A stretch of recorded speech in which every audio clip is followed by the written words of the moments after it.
দূরদেশে বসবাসকারী বাংলাদেশিদের কথা বলছে বিবিসি নিউজ। আপনাদের সুখ দুঃখ, হাসি কান্না, আশা নিরাশার কথা সবার সামনে তুলে আনতেই আমাদের আয়োজন দূরদেশে সুখ দুঃখ। বিদেশের মাটিতে বাংলাদেশের এই মানুষগুলো মূলত যাচ্ছেন কাজের সন্ধানে, আর সেজন্য শেষ সম্বলটুকু পর্যন্ত ব্যয় করেন অনেকে।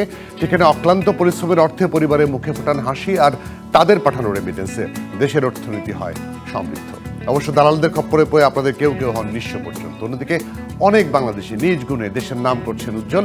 আমরা সেই সব মানুষের সবার কথাই বলবো এই আয়োজনে। আপনাদের সবাইকে আমন্ত্রণ জানাচ্ছি আমি মজুমদার জুয়েল।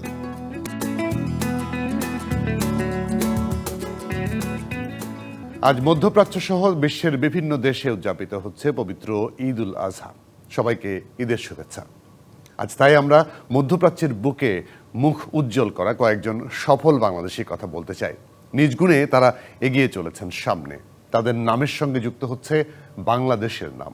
ব্যবসা কিংবা চাকরি, সব ক্ষেত্রে তারা এগিয়ে চলেছেন।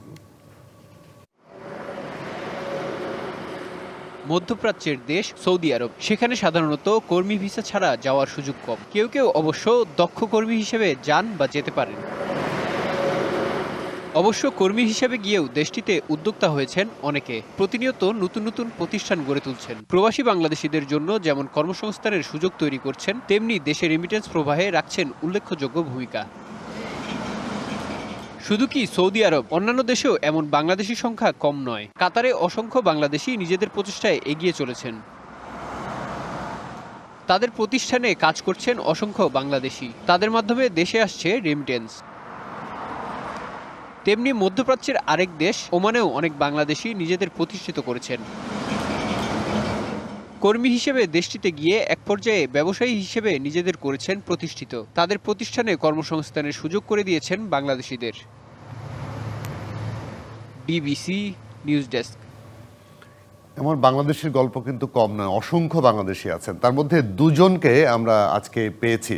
তাদের সঙ্গে কথা বলবো। তাদের সেখানে যাওয়া, সেখানে নিজেকে প্রতিষ্ঠিত করা, সব কিছু মিলে তাদের সঙ্গে কথা বলবো। আমাদের সঙ্গে যুক্ত হয়েছেন কাতারের পিক কুইক গ্রুপের চেয়ারম্যান মোহাম্মদ আলমগীর হোসেন এবং আছেন এনআরবি সিআইপি অ্যাসোসিয়েশনের সাধারণ সম্পাদক মোহাম্মদ ইয়াসিন চৌধুরী সিআইপি। তিনি জয়েন করেছেন ওমান থেকে। দুজনকে স্বাগত জানাই এবং আপনাদেরকে অবশ্যই আজকে আপনারা ঈদ উদযাপন করেছেন, আপনাদের দুজনকে ঈদের শুভেচ্ছা। শুরুটা করতে চাই ইয়াসিন চৌধুরী আপনাকে দিয়ে। ওমানে যাওয়া এবং ওমানে গিয়ে আপনার নিজেকে প্রতিষ্ঠিত করা, একটু শুরুটা জানতে চাই যে কবে কিভাবে আপনি ওমানে গেলেন। জি, ধন্যবাদ আপনাকে। সাথে সম্মানিত দর্শক শ্রোতা যারা আমাদেরকে দেখতে পাচ্ছেন, তাদের প্রতি রইল শুভেচ্ছা। আমি প্রথমেই পবিত্র ঈদ উল আজহার শুভেচ্ছা জানাচ্ছি। আপনি যেমনটি বলেছেন যে আমি 1995 সালে ওমানে আসি একজন শ্রমিক হিসাবে। শ্রমিক ভিসা দিয়ে আমি প্রথমে ওমানে আসি, সেখান থেকে আমার যাত্রা শুরু। আমি ছোটখাটো একটা ব্যবসা থেকে শুরু করেছিলাম। আপনারা জেনে খুশি হবেন, আলহামদুলিল্লাহ আমার প্রায় 5টি কোম্পানি আছে। আমার এই 5টি কোম্পানিতে প্রায় 300-র অধিক বাংলাদেশি কর্মরত আছে। আমি অনেক প্রবাসী ভাইদের এখানে কর্মসংস্থান সুযোগ সৃষ্টি করেছি। জি, এখানে ওই যে আপনি যেটা বললেন যে কর্মী হিসেবে গিয়েছিলেন, কর্মী হিসেবে গিয়ে সেখানে ব্যবসায় নিজেকে ব্যবসায়ী হিসেবে প্রতিষ্ঠিত করেছেন। সেটা মানে হয় না আমাদের অনেকের মধ্যে, যে গেলাম চাকরি করতে, চাকরি বাকরি করে আবার ফিরে আসলাম বা মোটামুটি, কিন্তু এই মাথায় আসলো কীভাবে যে নিজেকে উদ্যোক্তা হতে হবে? ধন্যবাদ আপনাকে। আসলে প্রত্যেকটি মানুষের একটি স্বপ্ন থাকে। আমি মনে করি সেই স্বপ্নকে বাস্তবায়ন করার লক্ষ্যে যদি আপনার প্রতি আপনি কঠোর পরিশ্রমী হন, আপনার যদি সততা থাকে, আপনি অবশ্যই আপনার লক্ষ্যে পৌঁছাতে পারবেন। তেমনি করে যখনই আমি প্রবাসে পাড়ি জমাই বাংলাদেশ থেকে, আমার একটি স্বপ্ন ছিল যে আমি নিজে একদিন ব্যবসায়ী হব। সব আল্লাহ রহমত থাকতে হবে, কঠোর পরিশ্রম থাকতে হবে, আমার মা বাবার দোয়া এবং আমার সহকর্মীদের সবারই আন্তরিক প্রচেষ্টায় আমি আজকে এই পর্যন্ত আসতে পেরেছি। আসলে এটা একটি দীর্ঘ পথ চলা। আমি যখনই প্রথমে আসি, আমি একদম একটি ছোট্ট দোকানে চাকরি করি, খুব স্বল্প বেতনে। ওখান থেকে আমার যাত্রা শুরু। প্রায় 1.5 বছর চাকরি করার পরে আমি একদম ছোট স্কেলে একটি ব্যবসা শুরু করি। আল্লাহর অশেষ রহমত ছিল। আমি ক্রমান্বয়ে ধীরে ধীরে আজ পর্যন্ত এই জায়গায় আসতে পেরেছি। জি, এই জায়গাটায় আমি আর একটু জানতে চাই, কারণ হচ্ছে আপনি যখন গেলেন তখন গিয়ে কতদিন পরে ব্যবসাটা শুরু করলেন? হ্যাঁ, আমি প্রথমে 1995 সালে আসার পরে আমি প্রায় 1.5 বছর পর্যন্ত চাকরি করি একটি কোম্পানিতে। এরপরে থেকে আমি 1997 সালের শুরুতেই আমি ব্যবসা শুরু করি। তখন থেকে আমার এই যাত্রা শুরু। আপনার প্রথম ব্যবসাটা কি ছিল? আমার বিজনেস হচ্ছে, প্রথমে আমার যে ব্যবসাটা ছিল সেটি বিল্ডিং ম্যাটেরিয়ালস। আমি বিল্ডিং ম্যাটেরিয়ালস দিয়ে শুরু করি। তার মধ্যে হার্ডওয়্যার আইটেম, কার্পেন্টারি ম্যাটেরিয়াল, এগুলোই ছিল আমার মূলত মূল ব্যবসা। ওকে, এই জায়গাটায় একটা আপনাকে থাকবেন আমাদের সঙ্গে। আমি একটু চলে যাব কাতারে। মোহাম্মদ আলমগীর হোসেন আলী আপনার কাছে। আপনাকেও শুভেচ্ছা জানাই, ধন্যবাদ জানাই, আপনি আমাদেরকে সময় দিয়েছেন। আপনার শুরুটা এবং বাংলাদেশ থেকে যাওয়া সেটাও একটু শুনতে চাই, যেরকমটা ইয়াসিন চৌধুরী বললেন। আসসালামু আলাইকুম রহমতুল্লাহি ওবারাকাতু। সর্বপ্রথম মহান আল্লাহর শুকরিয়া আদায় করি। আল্লাহ পাক আমাদেরকে এখানে সুন্দর একটা পরিবেশে আজকে বসার মতো তৌফিক আদায় করছেন। এরপরে ডিবিসি নিউজকে এবং আপনাকে এবং ইয়াসিন ভাইকে, যে আমার সাথে ওমান থেকে আছেন, শ্রদ্ধেয় ইয়াসিন ভাইকে সালাম জানাচ্ছি এবং ডিবিসির সকল শ্রোতাদেরকে আমার পক্ষ থেকে, কাতারের সকল প্রবাসীদের পক্ষ থেকে আন্তরিক শুভেচ্ছা ও ভালোবাসা জানাচ্ছি। সেই সাথে পবিত্র মহান ঈদুল আজহা উপলক্ষে যে সমস্ত হাজিগণ হজ করার উদ্দেশ্যে পবিত্র মক্কা নগরীতে আছেন, তাদের হজকে আল্লাহ পাক কবুল ও মকবুল করুন। সেই জন্য আল্লাহর কাছে শুকরিয়া জানাচ্ছি।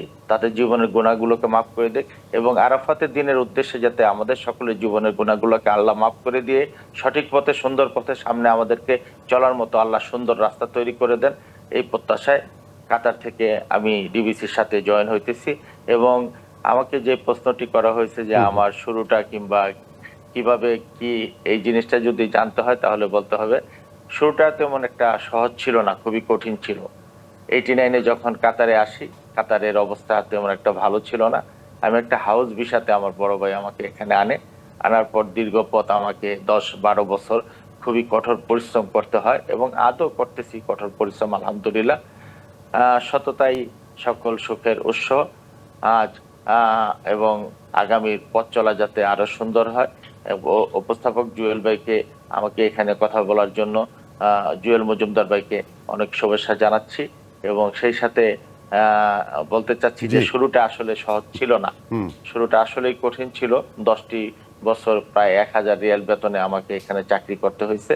তারপর যেমন আল্লাহ পাকের অশেষ মেহেরবানিতে, বন্ধু বান্ধবের পরামর্শে, বাবা মার ভালোবাসায়, দোয়া এবং প্রবাসীদের ভালোবাসার প্রেক্ষাপটে যেমন আলহামদুলিল্লাহ আজকে 14টি কোম্পানি আমার কাতারে এবং সেখানে প্রায় 1100 লোকের মতো 90% বাংলাদেশি লোক আমার সহকর্মী এবং আমিও তাদের সহকর্মী হিসাবে কাতারে প্রতিদিনই কুয়া খুদি পানি উঠে সেই পানি পান করতে হয়। এইভাবে আল্লাহ পাক আমাদেরকে চালাইতেছে এবং আলহামদুলিল্লাহ আল্লাহর অশেষ মেহেরবানি, ভালো আছি। জি, আপনি ওই যে ব্যবসাটা কবে থেকে শুরু করলেন? মানে 10 বছর চাকরি করেছেন আপনি, 89 সালে যাওয়ার পরে 10 বছর চাকরি করে তারপরে ব্যবসা শুরু করেছেন, তাই তো? তো ব্যবসার আইডিয়াটা কিভাবে মাথায় আসলো? ব্যবসার আইডিয়াটা আসলো আসলে আমরা 3 বন্ধু একই সাথে তিনজনই চাকরি করতাম, তো রুমে যায় পরামর্শ করতাম কি করলে ভালো হয়। এই চাকরি তো এইভাবে চলে না, নুন আনতে পান্তা ফুরায়, এদিকে পরিবারের চাহিদা, এদিকে নিজেদেরও ফিউচার গড়ার একটা স্বপ্ন। তো 3 জনে মিলে প্রথম একটা রেস্টুরেন্ট ব্যবসা শুরু করলাম। 1.5 বছর রেস্টুরেন্টটা চালানোর পরে ওই মার্কেটটা আগুন লেগে যায়। আগুন লেগে যাওয়ার পরে আমাদের ব্যবসাটা যেমন নষ্ট হয়ে যায়, তখন আমি গালফ টাইম, একটা ইংলিশ নিউজ পেপার এখানে, যেটা নাম হলো গালফ টাইম, এই গালফ টাইম দেখে আমি একটা লিমুজিন কোম্পানিতে 1200 রিয়াল বেতনে আবার চাকরিতে ঢুকি। আচ্ছা, গালফ টাইমের অ্যাড দেখে লিমুজিন কোম্পানিতে চাকরিতে ঢুকি অ্যাজ এ ড্রাইভার হিসাবে। সেখান থেকে আল্লাহ পাক পথ চলাটাকে সহজ করে দিছে। দেখলাম যে লিমুজিনের যথেষ্ট সম্মান এবং বকশিস পাওয়া যায়। ওকে। সেই সুবাদে আমি ওই কোম্পানিতে আলহামদুলিল্লাহ সততার সাথে কাজ করাতে কোম্পানির মালিক আমাকে দায়িত্ব দিল এবং ক্রমান্বয়ে আস্তে আস্তে আলহামদুলিল্লাহ ওই কোম্পানিতে 3টি গাড়ি ছিল, 3টি গাড়ি থেকে 18টি গাড়ি পর্যন্ত হয়ে গেল প্রায় 6 থেকে 7 মাসের মধ্যে। তখন কোম্পানির মালিক আমাকে এক সময় অফার করলো যে তুমি আমার কোম্পানির দায়িত্বটা নাও, আমি হিমশিম খাইয়ে যাচ্ছি, আমি পারতেছি না, আমি চাকরির পাশাপাশি আমি কোম্পানি চালাইতে পারতেছি না। তো আমি কোম্পানির এক পর্যায়ে দায়িত্ব নিলাম। দায়িত্ব নেওয়ার পরে যখন বাড়িতে গেলাম, আসার পরে আমার কাঁধে আর দায়িত্বটা রইলো না। আমার জায়গাতে এক ইজিপশিয়ানকে সে জয়েন করাইছে। সেই ইজিপশিয়ান আসার পরে আমরা যেমন বাংলাদেশি ড্রাইভারদের উপরে সে মোটামুটি একটু অত্যাচারই করলো।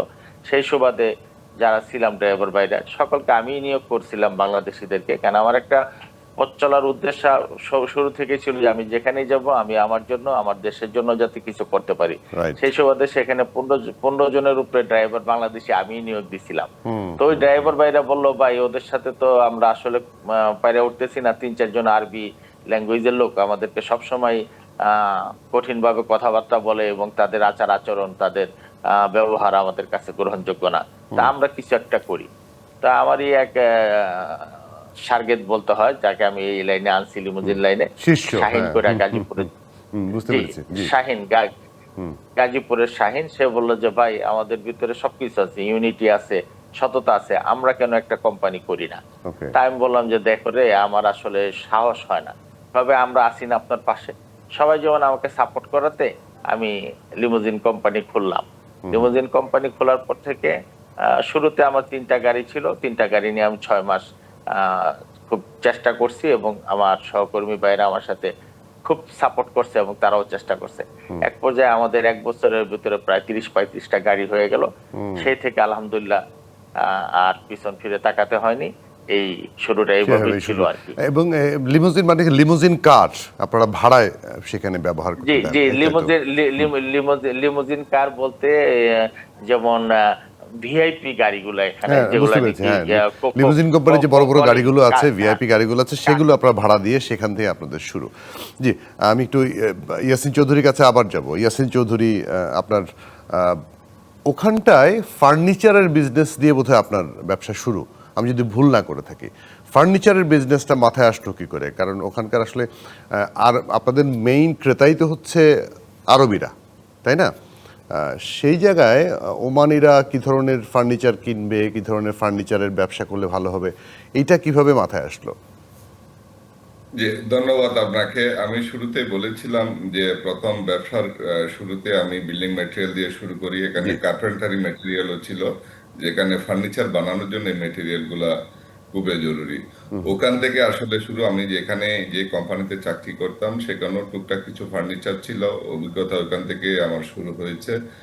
সো আমি চিন্তা করলাম যে যেহেতু আরবিরা একটু বিলাসী, তারা প্রতিবার দেখা যায় যে প্রতিটি 2টি ঈদে নিজের যে ঘরের আসবাবপত্র তাকে ফার্নিচারগুলি চেঞ্জ করে। এবং আমি অনেক কিছু ঘোরাঘুরির পরে চিন্তা করলাম যে আসলে এই ব্যবসাটা এখানকার জন্য খুবই সুইটেবল।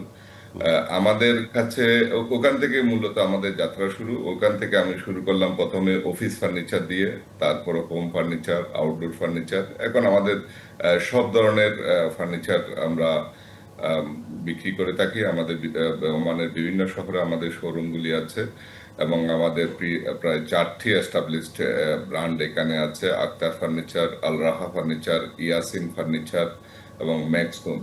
মূলত ফার্নিচারের সাথে এই 4টি কোম্পানি আমাদের খুবই ওতপ্রোতভাবে জড়িত।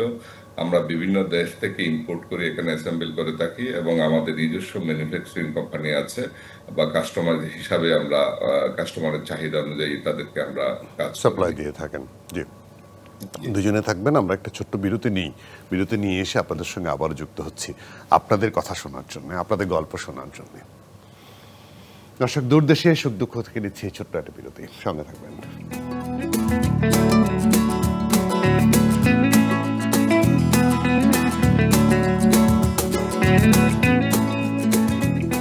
দূরদেশে সুখ দুঃখ আয়োজনে আমন্ত্রণ আরো একবার, সঙ্গে আছি আমি মজুমদার জুয়েল। আমরা আজকে গল্প শুনছি প্রবাসী দুজন বাংলাদেশের সাফল্যের গল্প।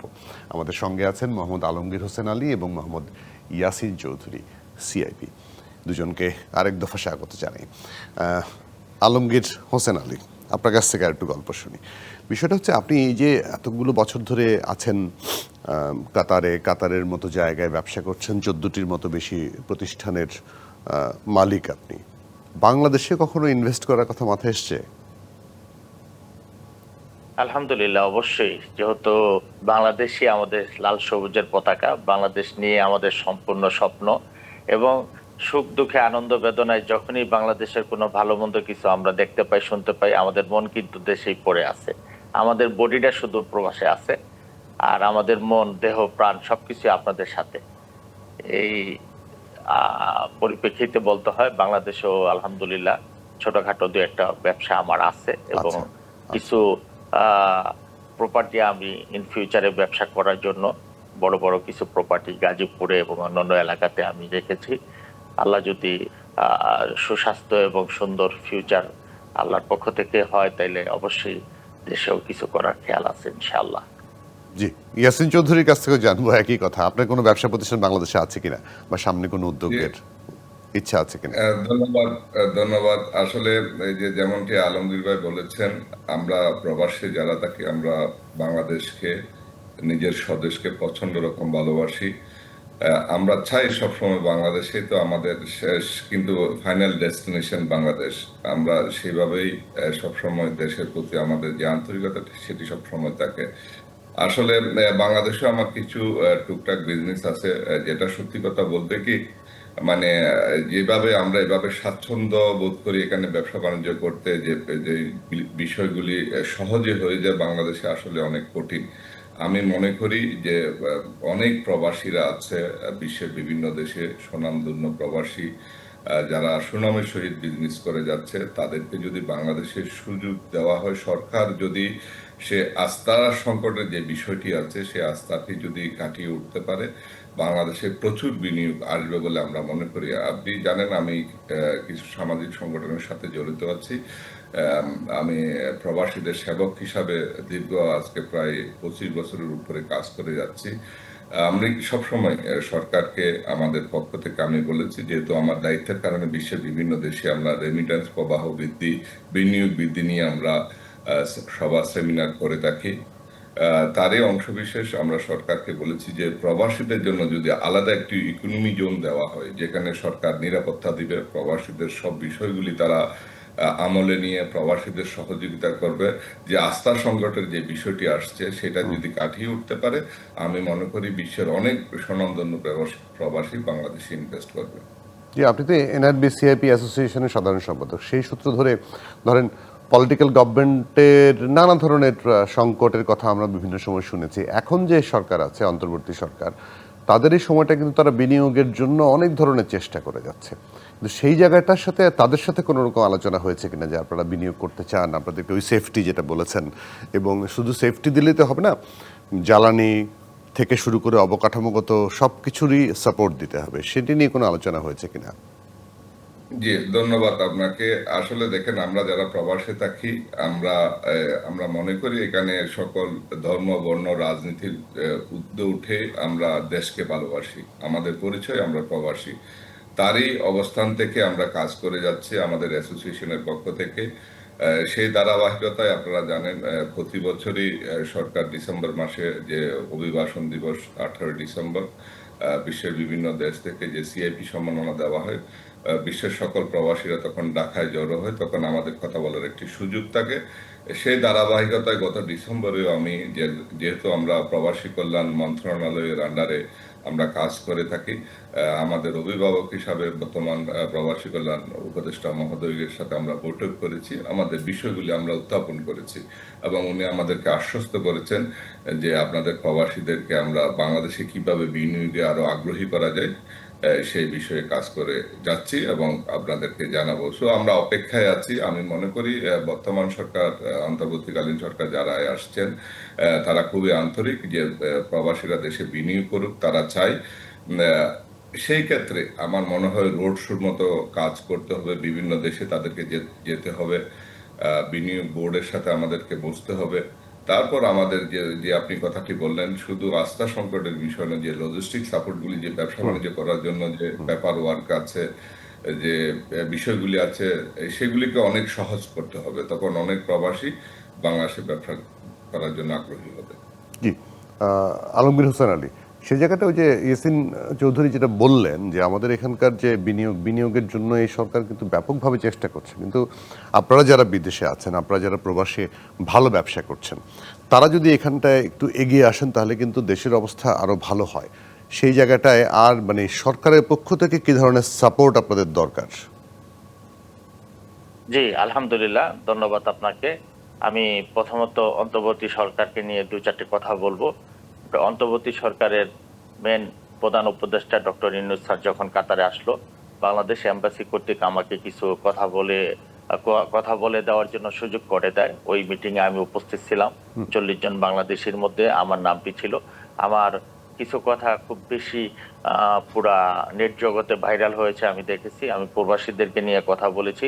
যেমন প্রবাসীদের প্রেক্ষাপটে আমরা দেখি এয়ারপোর্টের হয়রানিমূলক বিষয়গুলো, এগুলো আমাদের আসলে খুবই কষ্টের জায়গা। যখন আমরা দেখতে পাই যে একটা এয়ারপোর্টে গেলে একটা সাধারণত শ্রমিকের লাকেজ কেটে 2-3টা মোবাইল নিয়ে যায় কিংবা দামি কিছু জিনিসপত্র নিয়ে যায়, এই জিনিসটি আমরা বরাবরই দেখি এবং এক সময় যুক্তি থেকে মারামারিতে পর্যন্ত জড়া যায়। এই জিনিসগুলো আমরা কখনোই আশা করি না। আমি প্রধান উপদেষ্টা স্যারকে এই কথাগুলো বলেছি এবং বলেছি, দেখেন, প্রবাসীরা আসলে তেমন আমরা বেশি কিছু চাই না। আমরা চাই আমরা যাতে সঠিকভাবে প্রবাসে ভালোভাবে থাকতে পারি এবং দেশে যেয়ে যাতে আমরা আপনাদের অতিথির মতো যাতে আমরা সেবা পাই এবং আপনাদের সেবায় যাতে আমরা নিয়োজিত থাকতে পারি। আমাদের চাওয়া ক্ষুদ্র চাওয়া।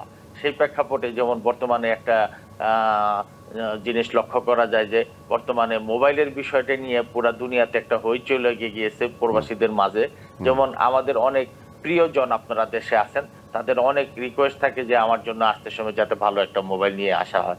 কারোর যদি পরিবারে 5 জন কিংবা 6 জন ভাই বোন থাকে কিংবা নিকটস্থ আত্মীয় স্বজন থাকে, শ্বশুর বাড়ির 2-4 জন খুব ভালোবাসার লোক থাকে, ছোট শালা কিংবা যেই হোক আর কি, বন্ধু বান্ধব সবাই অপেক্ষা করে যে আমার প্রবাসী ভাই কিংবা অমুক ভাই কিংবা অমুক প্রবাসী অমুক দেশ থেকে আসতেছে, আমি এয়ারপোর্টে যাব, রিসিভ করব কিংবা তার সাথে আমার দেখা হবে। কিছু না কিছু আকুতি মিনতি থাকে।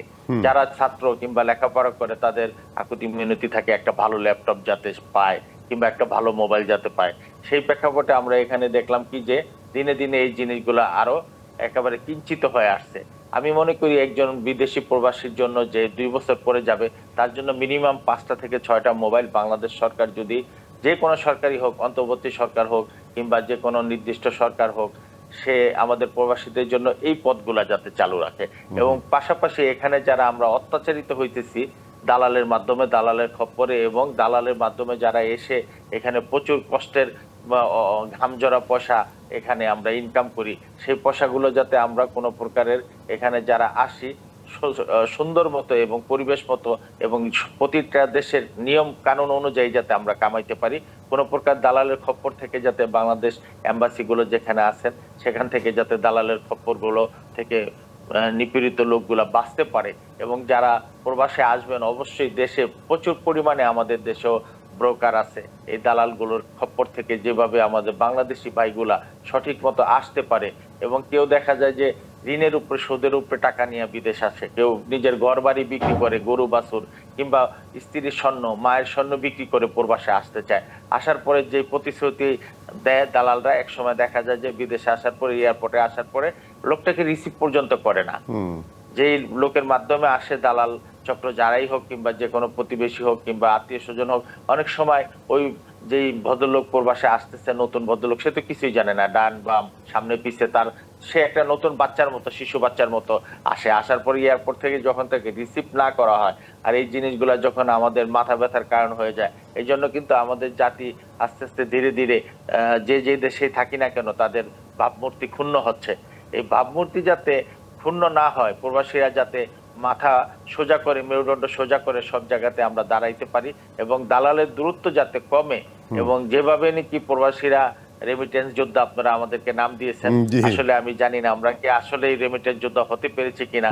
যেভাবে আমাদের উপরে মাঝে মধ্যে দেখা যায় প্রবাসে সহ এবং দেশে সহ যেভাবে মাঝে মধ্যে অত্যাচার হই, আমরা অত্যাচারিত হই, এই জিনিসগুলা থেকে আমার প্রবাসী ভাইরা যারা নাকি মনে করেন যে স্বাবলম্বী আছে, আলহামদুলিল্লাহ অল্প কিছু লোক স্বাবলম্বী, 10-15%, বাকিরা যারা আছে তাদের কথা যদি আমরা মাথায় রাখি, একটি লোক এখানে 3 বছর ঘাম জড়ানো পরিশ্রম করে, মনে করেন সামান্য কিছু বাজার সদায়, আত্মীয় স্বজনের জন্য কিছু পারফিউম, কিছু মোবাইল, কিছু কসমেটিক নিয়ে দেশে যাবে। যাওয়ার পরে যদি দেখা গেল যে এয়ারপোর্টে ওই সবকিছু ভদ্রলোকের রেখে দেওয়া লাগেজটি হয়, থেকে রাইট। হ্যাঁ, আমি সেই জায়গাটা আরেকটু ফোকাস কিছু করবো কিছু আপনার কাছে আবার কিছু আসবো। কিছু ইয়াসিন ক্ষেত্রে চৌধুরীর কাছ থেকে একটু আরেকটু নেই, কারণ হচ্ছে যে কথাগুলো বললেন, ওই যে রেমিটেন্স যোদ্ধা, এই জিনিসটা, ওই যে রেমিটেন্স যোদ্ধা আমরা নাম দিয়েছি, খুব ডাকি, কিন্তু সেই সম্মানটুকু আপনাদেরকে দিতে পারি না আমরা এখনো। এই যে এয়ারপোর্ট থেকে শুরু করে সামান্য মানে একটু ক্যাটাগরি করা, ধরেন হয় না, অনেকে আসে ব্যবসা করতে, অনেকে মোবাইল নিয়ে এসে যে 5টা 6টা মোবাইল নিয়ে আসে, 1 মাস 2 মাস পর পরই যাতায়াত করে, তাদের কাজটাই হচ্ছে লাগেজ পার্টি। হ্যাঁ, তো সেটিকে মানে ক্যাটাগরি করা তো খুব কঠিন কিছু না, ওরা কিন্তু জানে কাস্টমসের লোকজন, কিন্তু এই হয়রানিটুকুর জেনারেলাইজ করে দেয়া, মানে আপনাকে ইয়াসিন চৌধুরীকে যেরকম আচরণ করছি আরেকজন অন্যজনকেও একই ধরনের আচরণ করি আমরা, সেই দৃষ্টিভঙ্গি বদলাবে বাংলাদেশের কখনো? জি, ধন্যবাদ আপনাকে। বিশেষ করে সৌদি আলমগীর ভাই যে কথাগুলি বলেছেন, আমি ওনার সাথে সম্পূর্ণ সহমত পোষণ করি। আসলে এটা আমাদের জন্য একটি খুবই দুঃখজনক কথা বলবো, যে আমরা আমাদের অবস্থান থেকে বিভিন্ন সময় এই বিষয়গুলি নিয়ে প্রতিবাদ করেছি, যে অনেক কিছু পরিবর্তনও হয়েছে, যে একদম ঢালাওভাবে আমি বলবো না, আমাদের মধ্যেও কিছু দোষ ত্রুটি আছে, আমাদের প্রবাসী ভাইয়েরা সবাই একই রকম না। তবে আমি একটি কথা বলতে চাই, যারা বিভিন্ন ইন্টেলিজেন্সে আছে, গোয়েন্দা সংস্থায় আছে, পুলিশ, কাস্টম কর্মকর্তারা যারা এয়ারপোর্টে ডিউটি করে, তাদের তো প্যাসেঞ্জারের চোখ দেখেই বোঝা উচিত যে আসলে কে কোন ধরনের মানুষ, কি ব্যবসার উদ্দেশ্যে আসতেছে, নাকি সে আসলে সঠিক প্রবাসী বা 2 বছর পর 3 বছর পর দেশে ফিরতেছে। এই জিনিসগুলি আসলে যারা কর্মকর্তাগণ এয়ারপোর্টে থাকে তাদের বিবেচনা করা উচিত। প্রত্যেককে ঢালাওভাবে এইভাবে যদি চেকিং করে, যে কথাটি বললেন আলমগীর ভাই খুবই গুরুত্বপূর্ণ, অনেক অনেক কিছু আশা করে যারা প্রবাসে থাকে, তার পরিবারের সদস্যরা থাকে, স্বাভাবিক একটা 2-3টা মোবাইল তো আসলে নিয়ে যেতেই হয়। এখন যদি প্রত্যেকটি মানুষকে যারা ব্যবসার উদ্দেশ্যে নিয়ে যাচ্ছে তাদেরকে চার্জ করা হোক, আমাদের তাতে কোনো সমস্যা নেই। যারা আসলে অ্যাকচুয়াল প্রবাসী, এতদিন পরেই তারা দেশে যাচ্ছে, তাদের সাথে ভালো ব্যবহার করা খুবই বাঞ্ছনীয়, এবং তারা দেশের কাছ থেকে এটা আশা করে। যারা বলা হচ্ছে যে আমাদেরকে রেমিটেন্স যোদ্ধা বা আমাদেরকে সোনার হরিণ, আমরা তো আসলে কিছুই চাই না। আমরা শুধু সম্মানটুকু চাই, বাংলাদেশে আমাদের পরিবারের নিরাপত্তাটুকু চাই। বর্তমান প্রেক্ষাপট আপনি সবাই কম বেশি জানে, যেভাবে আইন শৃঙ্খলা পরিস্থিতি যে অবনতি হচ্ছে, সেটি আমার মনে হয় সরকার আমলে নিয়ে দ্রুত এই যে প্রবাসীদেরকে নিরাপত্তার আওতায় আনা দরকার। এই বিষয়গুলি যদি সরকার মানে আরো কঠিনভাবে তারা যদি এই বিষয়গুলি নিয়ে পদক্ষেপ গ্রহণ করে, আমি মনে করি রেমিটেন্স প্রবাহ আরো অনেকাংশে বৃদ্ধি পাবে। ধন্যবাদ। একদম পরিষ্কার, মানে আপনি তো আর ওই সমস্যার মধ্যে পড়েন না, আপনি সিআইপি, কারণ ভিআইপি গেট দিয়ে হয়তো বেরিয়ে যেতে পারেন, যাতায়াত করতে পারেন, কিন্তু একদম সাধারণ, একদমই ধরেন যে 3 বছরের জন্য গেছে, 1000-2000 রিয়াল করে তারা বেতন পেয়েছে, একবারে চলে আসার সময় কিছু জিনিসপত্র, তাদের যে হয়রানি, এটি কিন্তু মানে চোখে দেখার মতো না। অনেককে আমরা দেখেছি এয়ারপোর্টে বেরিয়ে আসার পরে কান্নায় ভেঙে পড়েন, হয়তো সারা জীবন যা কামাই করেছেন সেখান থেকে কিছু গিফট নিয়ে এসছেন, যেটি আলমগীর হোসেন আলী বলার চেষ্টা করলেন, সবগুলো রেখে দেওয়া হচ্ছে, কেটে চুরি করা হচ্ছে। সেই জায়গাটায় ফোকাস করা উচিত। আরও একটা বিরতি নিয়ে এসে আপনাদের সঙ্গে আবারও যুক্ত হচ্ছি আমরা আলোচনায়। দর্শক, দূরদেশের সুখ দুঃখ থেকে নিচ্ছি আরও একটি বিরতি, সঙ্গে থাকবেন।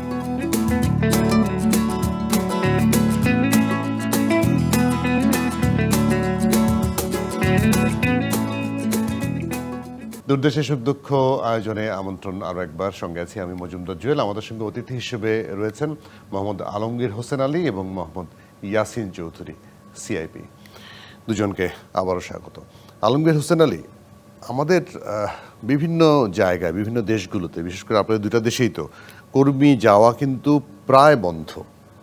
খুচরা 2-1জন হয়তো যান, বা অনেকে, আমি যতটুকু জানি যে কাতারে অনেককে লোভ দিয়ে নিয়ে যাওয়া হয়, অনেককে ভিজিট ভিসা নিয়ে গিয়ে ছেড়ে দেওয়া হয়।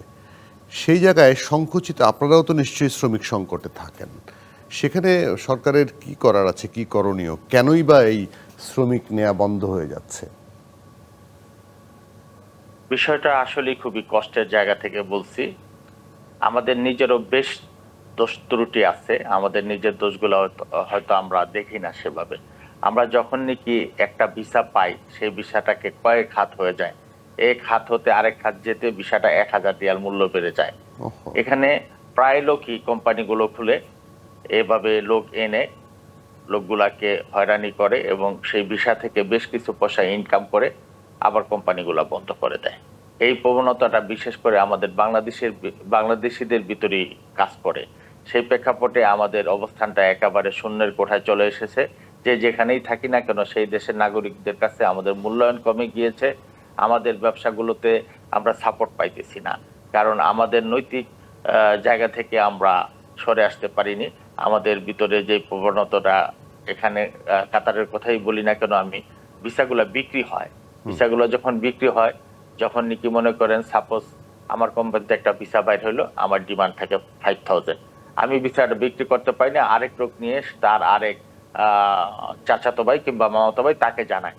ওই লোক থেকে তার চাচাতো ভাইয়ের হাতে যে যখন ভিসাটা যায়, তখন ভিসাটার দাম আমার কাছ থেকে 5000 গেলে তার কাছ থেকে যায় 9000 হয়ে যায়। এরকম ডিমান্ড বাড়তে থাকে। এক পর্যায়ে 4-5 হাত হওয়াতে ভিসাটার ডিমান্ড একসময় 15,000, 20,000, 25,000 রিয়াল পর্যন্ত হয়ে যায়। তখন যে ভদ্রলোক আসে তাকে নানান ধরনের প্রবণতা, নানান ধরনের ফাঁদ, নানান ধরনের ফন্দি ফিকির করে তাকে এখানে আনা হয়। তোমার বেতন এত হবে, থাকার ভিআইপি জায়গা পাবা, খাওয়ার ভিআইপি জায়গা পাবা, মাসে 5 দিন ছুটি কিংবা 4 দিন ছুটি, তোমার 8 ঘন্টা ডিউটি, লাভ লাভ লাভ লাভ, আরো অনেক কিছু প্রবণতা দেখিয়ে তাকে আনা হয়।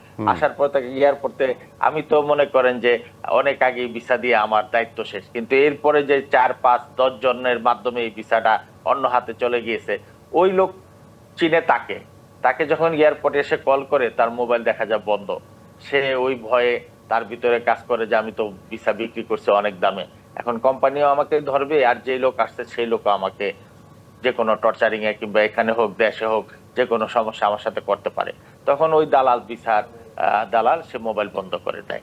এক সময় ওই লোকটা এয়ারপোর্টে এসে আর কোনো আস্থার জায়গা থাকে না। সে যখন ওখানে অন্যান্য বাংলাদেশি ভাইদেরকে পায় কিংবা যে কোনো মানুষের সাহায্য কিংবা এই দেশের আইনের আশ্রয় নেয়, তখন দেখা যায় যে আমরা হাসির পাত্র হয়ে যায় যে তোর কোম্পানির লোক আসতেছে কিংবা তোমার কোম্পানির লোক আসতেছে, তুমি জানো না, কিংবা তোমার যে অফিসের কর্মকর্তারা যারাই সহকর্মী আছে, তোমার একজন সহকর্মী আসতেছে, দেশ থেকে আসছে, তোমার এই ব্যাপারে খবর নাই।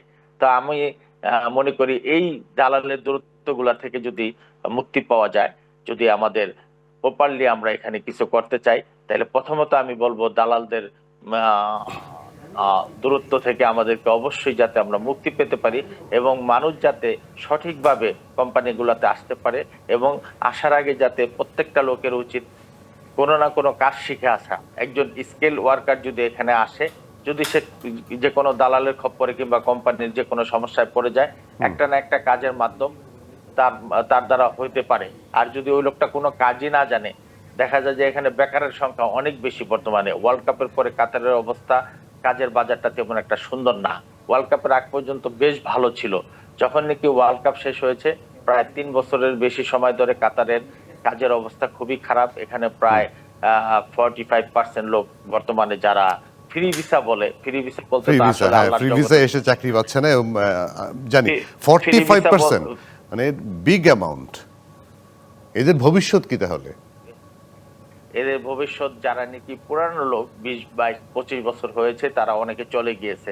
আর যারা নাকি সহায় সম্বল সবকিছু শেষ করে নতুন ভাবে জীবনের তাগিদে, প্রয়োজনে, সংসারের প্রয়োজনে, জীবনের প্রয়োজনে সোনার হরিণ ধরার জন্য প্রবাসে পাড়ি দেয়, তাদের জন্য অনেক কষ্ট হয়ে যায়। তারা না পারে ফালাইতে, না পারে গিলতে, এমন একটা অবস্থা আমাদের দেশি ভাষা যেটা বলে আর কি। তো তখন ইয়াসিন চৌধুরীর কাছ থেকে একটু নেই, আপনার কাছ থেকে শুনতে চাই একটু ওমানের পরিস্থিতি। জি, ধন্যবাদ। যেমনটি আলমগীর ভাই বলেছেন, আসলে মধ্যপ্রাচ্যের সকল দেশেরই পরিস্থিতি বলতে গেলে একই রকম চিত্র। এইখানে যিনি একটি গুরুত্বপূর্ণ কথা বলেছেন যে আসলে আমরা যারা বাংলাদেশ থেকে এখানে প্রবাসী আসতে চাই, অনেক সময় দালালের খপ্পরে পড়ে প্রতারিত হই। আমি সবার প্রতি বিনীতভাবে অনুরোধ জানাবো, আপনারা প্রথমে দূতাবাসের মাধ্যমে যে কোম্পানিতে যাচ্ছেন, যার কাছ থেকে ভিসা নিচ্ছেন, তার সাথে একটি সঠিকভাবে এগ্রিমেন্ট করে যথাযথ প্রক্রিয়ায় আপনি যাচাই বাছাই করে তারপর আপনি প্রবাসে পাড়ি জমাবেন। কারণ এখানে অনেক দালাল চক্র গড়ে উঠেছে দেশে এবং বিদেশে। তাদের একটি সিন্ডিকেট আছে, সেই সিন্ডিকেটের মাধ্যমে অনেক প্রবাসী ভাইয়েরা হয়রানির শিকার হচ্ছে। আর বিশেষ করে আমি যে শুরুতে আপনি যে কথাটি বলতে চেয়েছেন যে মধ্যপ্রাচ্যের অনেক দেশে এখন ভিসা বন্ধ।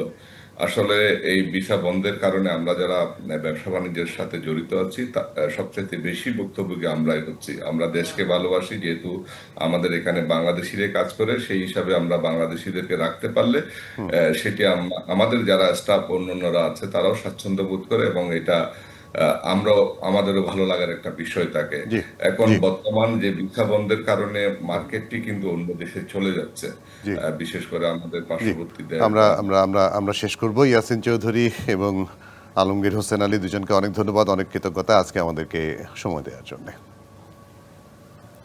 প্রবাসী বন্ধুরা, আপনাদের সুখ দুঃখের কথা আমরা জানাবো, তবে সব কথা যে আমরা জানি তা কিন্তু নয়। এমন অনেক কথা, ঘটনা, সাফল্য আছে আপনাদের যা আমাদের জানতে হবে, আর আমরা জানলে জানবে জাতি, জানবে বিশ্ব। তাই আপনারা কি জানাতে চান, কি বলতে চান আমাদেরকে জানান। কোনো কথা থাকলে ভিডিও বার্তাও পাঠাতে পারেন আমাদের ঠিকানায়। আমাদের সঙ্গে যোগাযোগের ঠিকানা ক্যাপিটাল লেটারে durdesh.dbc@gmail.com এই ঠিকানায়। ভালো থাকবেন, খুব ভালো। দেখা হবে আগামী শুক্রবার। ডিবিসির সঙ্গে থাকবেন।